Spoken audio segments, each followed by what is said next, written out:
Hi everyone, what's up? Welcome back to my tutorial channel.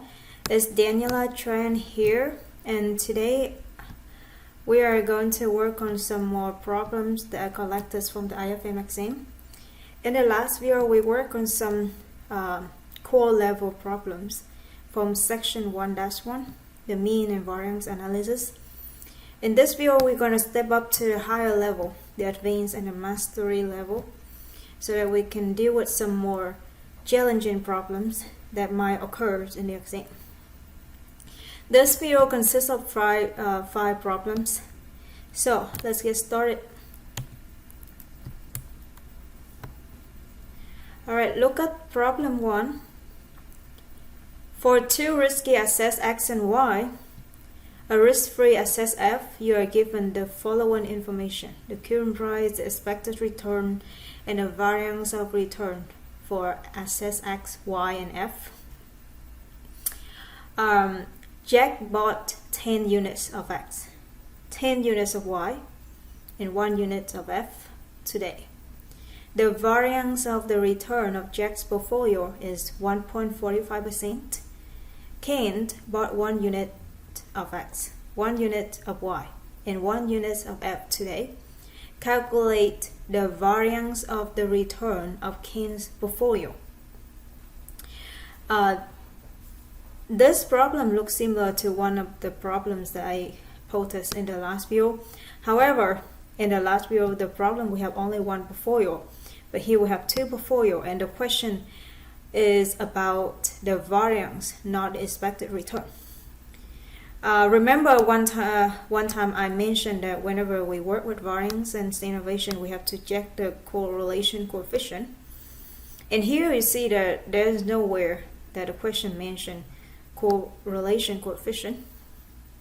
So if you jump into calculate the variance of return of Kent's portfolio immediately, you're gonna fail because the correlation coefficient between X and Y is not given.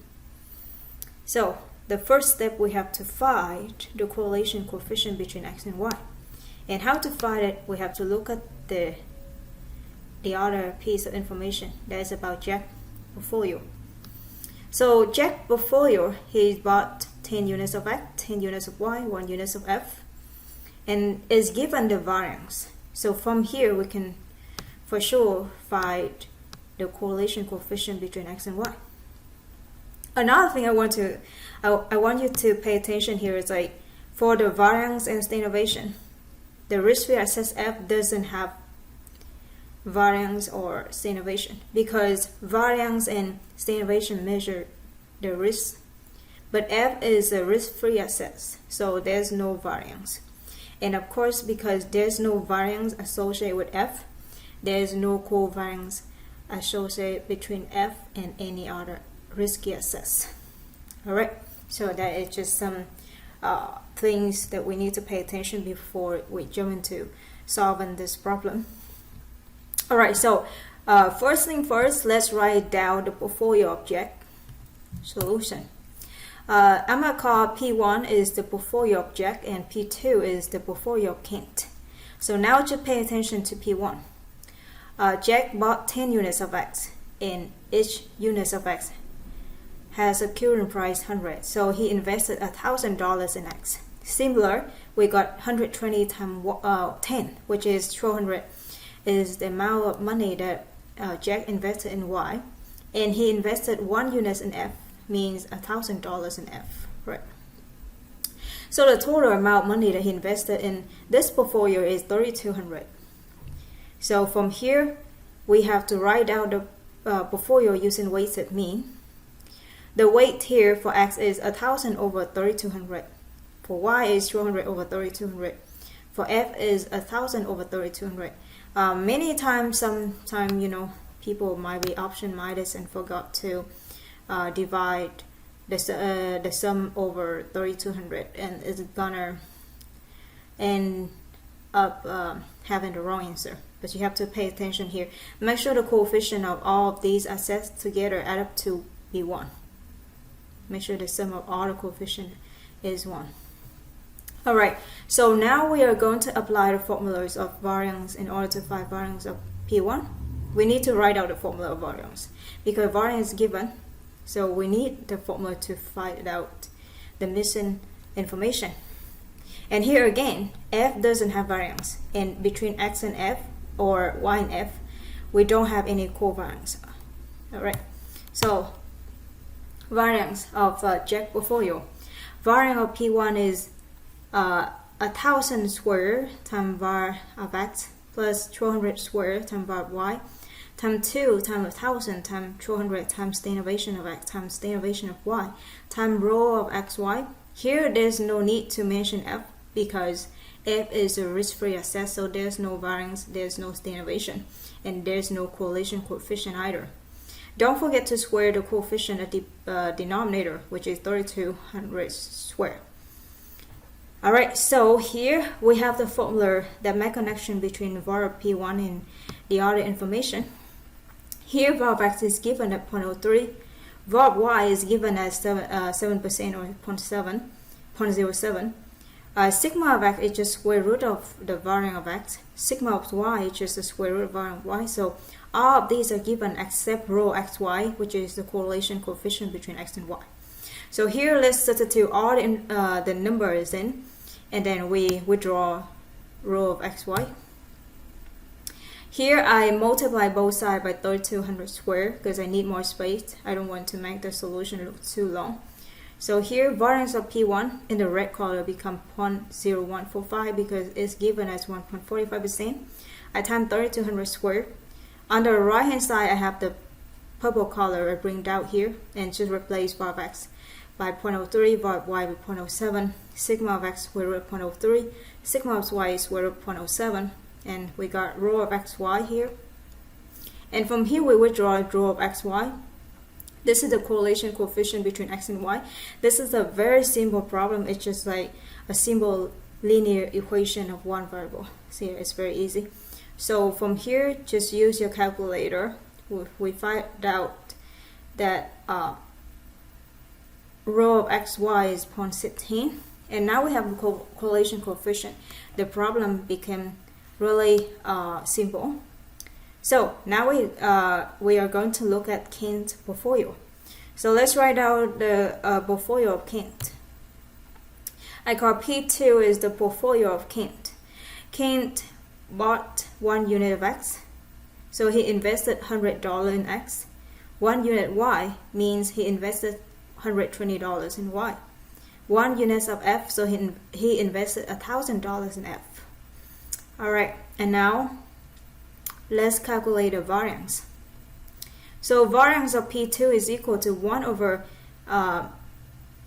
again, when you write down the formula of portfolio, make sure the sum of the weights is equal to 1. That's why we need 220 here. And 220 here is just the total amount of money that Kent invested into the portfolio. And now just follow the formula.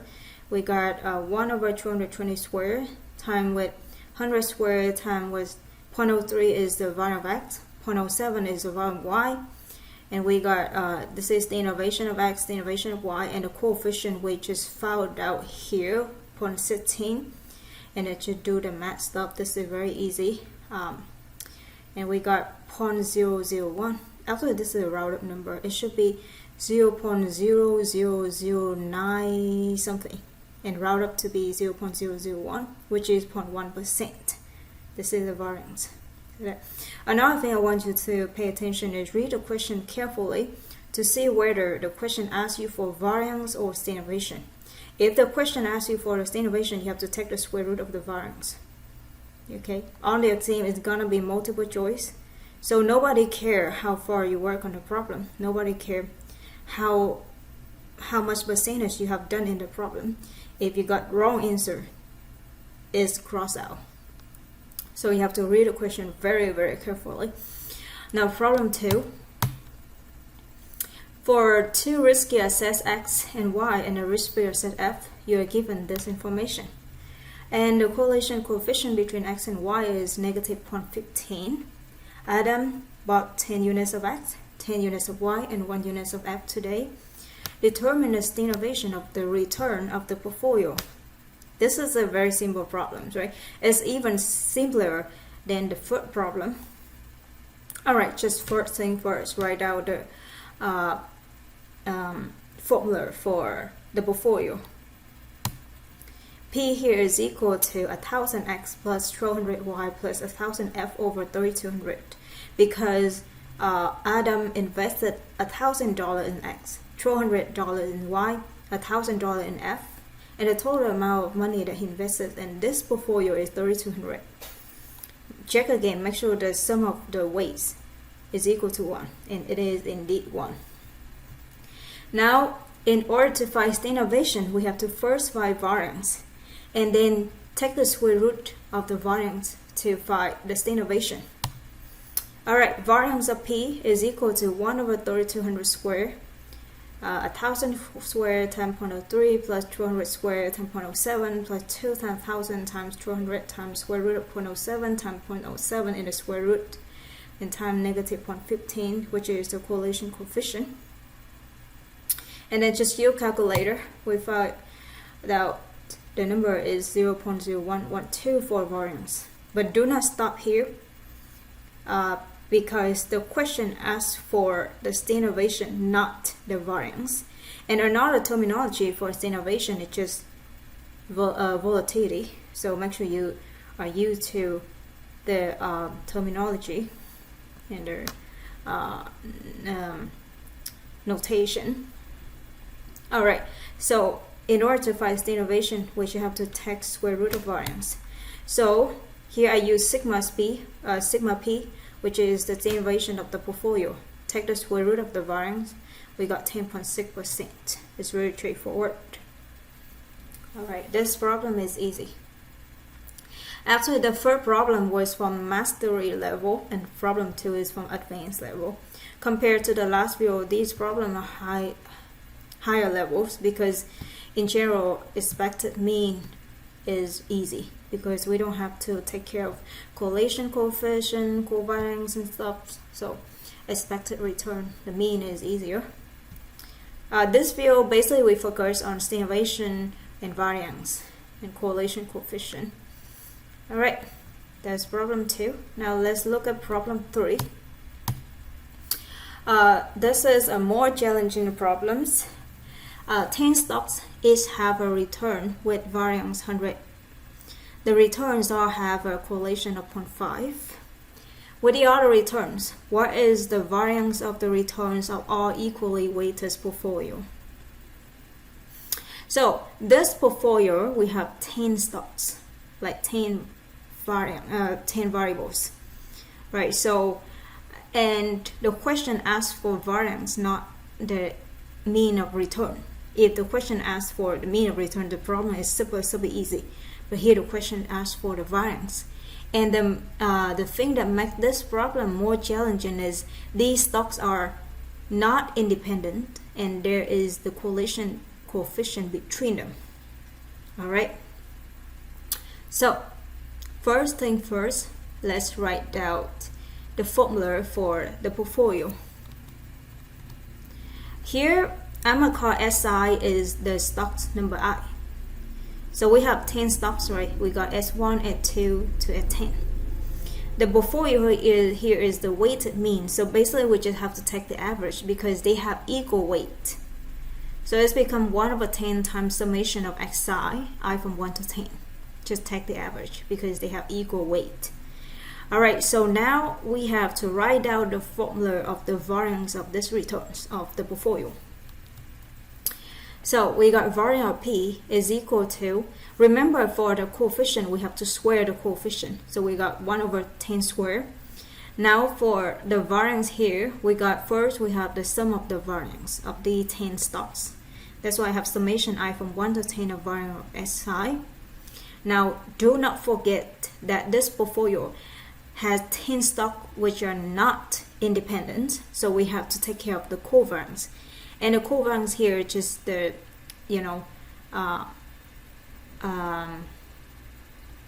we have like the covariance is calculated by the sum of standard deviation with the correlation coefficient and also the coefficient. But here the coefficient here just 1, so we don't have coefficient here. And again, when we find a covariance, remember that we have to match different index. For example, if I want to calculate covariance between let's say S1 and S2, 1 and 2 are different numbers, so we have the covariance. If they are the same number, that become the variance. If they have different number, I mean the index here, if I and j are equal, then we have the variance. But if I and j's are different, we have the covariance. And here we already have 10 variance, right? We have 10 variance. And the rest here we have to find out how many pairs. So here the easy way to calculate it is like I let I runs from 1 to 10 and j is different from I, like any number except I. And when I and j's are defined, we got the covariance are calculated by sigma I times sigma j times rho ij. Rho ij here upon 5 for any I and j. Sigma I and sigma j's are all 10 for any I and j's, because variance is 100, so the stimulation is 10. So sigma I or sigma j is 10. Now another thing you have to pay attention is like how many items are there in this second summation. That's a key to solve this problem. So basically in the second summation we have to match two items that have different index.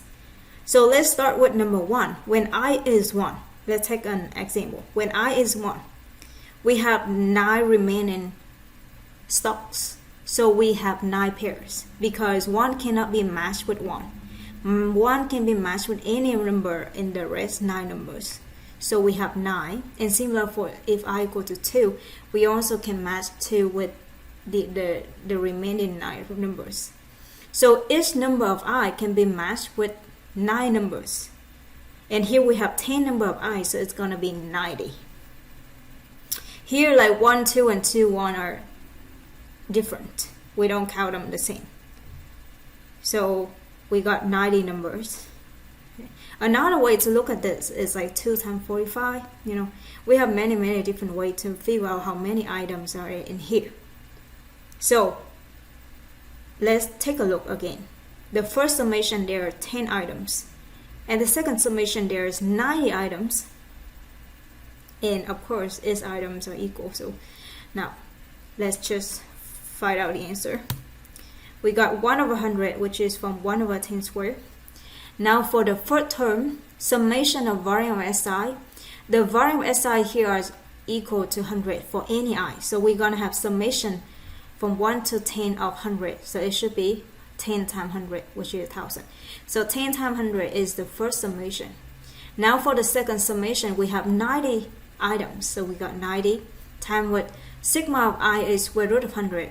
Sigma of j is square of 100. That's why I have square of 100 times 100 here. And rho ij is 0.5 for any I and j. So we got 0.5 here. And now we just have to find out the answer. And the answer is 55. See that? The hint here is just like the number 90s come from 10 times 9 or 2 times 45. We have many different ways to figure out this number. Just you have to pay attention and work it out little by little. Okay. Another way to look at this is, you know, when you pair I and j, here in this problem, in this situation, I break it down into 2 cases. When I and j are equal and when I and j are not equal. When I and j are equal, I have the first summation. And when I and j are not equal, I have the second summation. But I'm pretty sure that the sum of the number of items from these 2 terms should be 100. So because we have 10 times 10, it's just a matrix of 10 by 10. So we have 100. And since the first one got 10, so the second one should have 90. That's another way to look at this. So we have many different ways to look at this problem to figure out the number 90. Alright, so that's problem 3. Now look at problem 4. You are given the following information. The current stock price is 100. The current index price is 1500.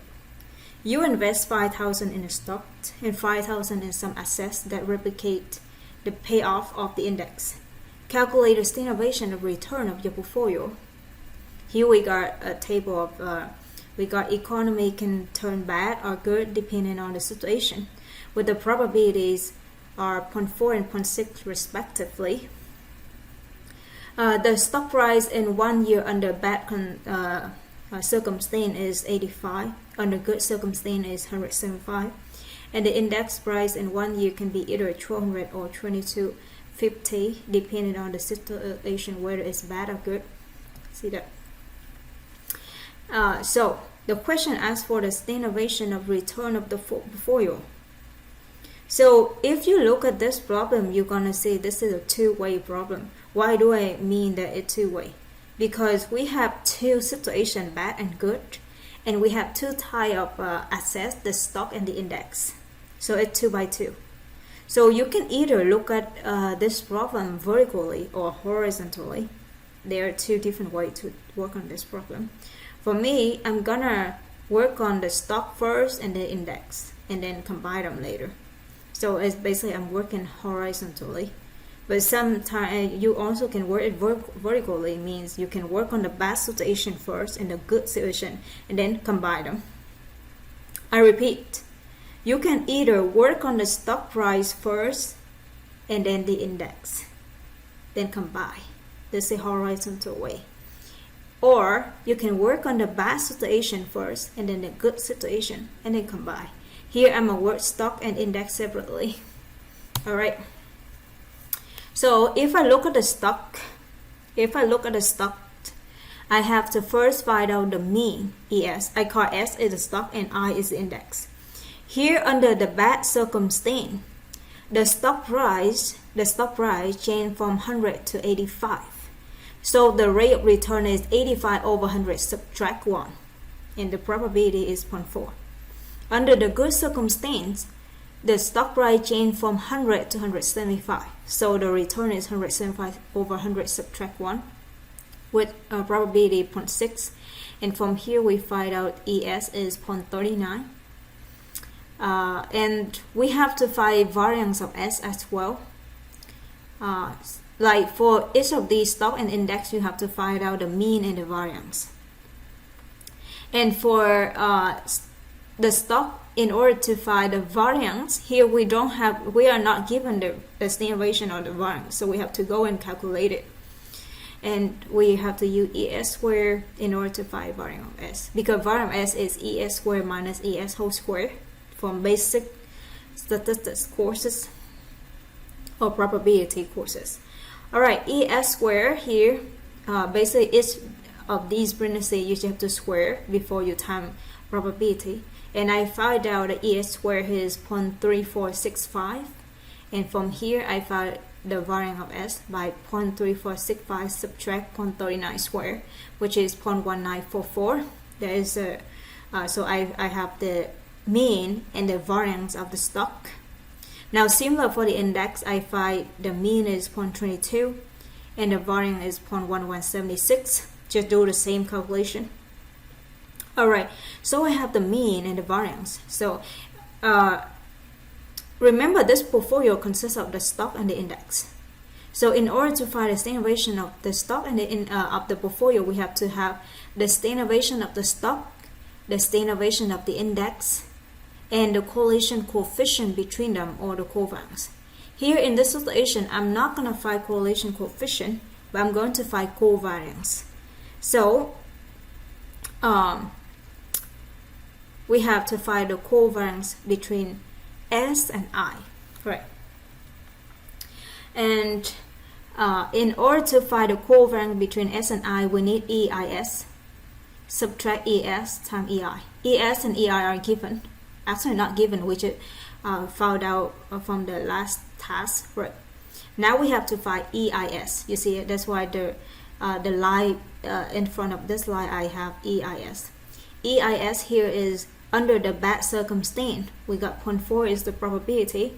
the return of the stock is 85 over 100 subtract 1, and the return of the index is 1200 over 1500 subtract 1. Here it should be 1200 over 1500, but I can cancel it out to make it simplified. And under the good circumstance, we got 0.6 is the probability. The return of the stock is 175 over 100 subtract 1, and the return in the index is 2,250 over 1500 subtract 1. And then we find 0.237 is expected value of IS. And from here we can find covariance between S and I, which is EIS subtract ES times EI. And we got 0.237 subtract 0.39 times 0.22, which is 0.1512. So this is the covariance. Now we have the variance of S, we got variance of I, and we also have covariance between S and I. So of course we will be able to find the variance of the portfolio. So let's write down the portfolio.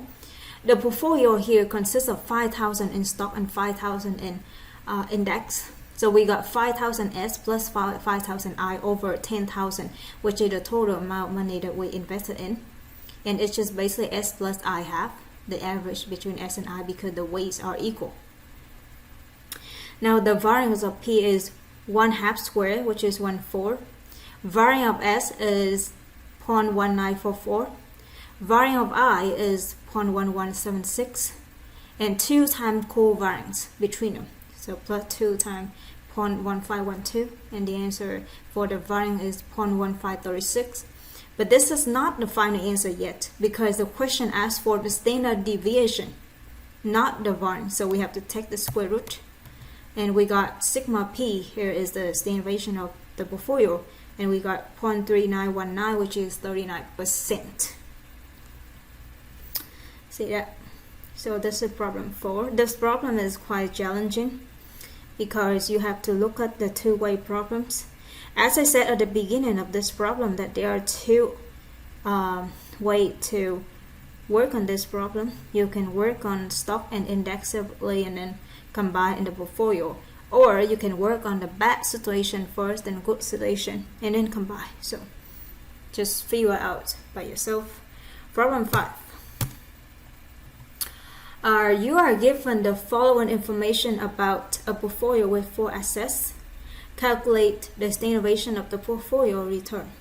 Here we have the market value of the assets for these 4 assets respectively, and the covariance of the assets with the portfolio return. So this problem is quite different from the last 4 problems, right? Calculate the standard deviation of the portfolio return.